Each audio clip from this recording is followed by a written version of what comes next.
Des comédies romantiques, il y en a des tas. Mais des rom-coms qui te font rire, t'attacher au personnage et remettre en question ta vie à 2h du mat, ça, c'est plus rare.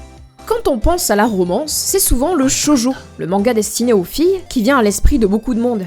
Et pourtant, il existe aussi des shonen de romance, comme Video Girl Eye, dont l'amour est le sujet principal. Ou Bakuman, où c'est un thème secondaire. Et, étonnamment, on trouve aussi du neketsu dans certains. Pour les non-initiés, il faut différencier le shonen du neketsu. Le shonen est la cible éditoriale, les jeunes garçons, tandis que le neketsu est un procédé narratif dans lequel le héros suit un apprentissage et traverse des épreuves. Le shonen neketsu étant la formule la plus populaire à l'heure actuelle. Un sujet dont on parlera dans une prochaine vidéo. Il existe aussi des catégories très spécifiques, comme le shoujo ai, la romance lesbienne, ou le shonen ai, la romance gay. À ne pas confondre avec le yuri et le yaoi, leurs équivalents plus adultes, où il y a du cul.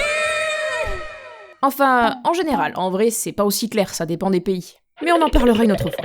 On retrouve également les animés harem, où plusieurs filles tournent autour d'un garçon, souvent avec une composante ecchi, terme qui désigne le contenu érotique ++, ou leur inverse, les reverse harem, avec une fille entourée de plusieurs garçons. Bref, la romance est partout et sous plein de formes différentes. À la base, le shoujo désigne simplement la cible éditoriale, ici, les filles.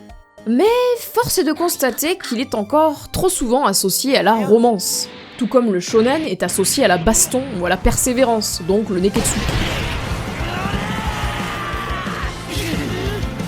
Ces catégories reflètent une autre époque. Et les clichés ont la vie dure. Personnellement, je regarde de tout.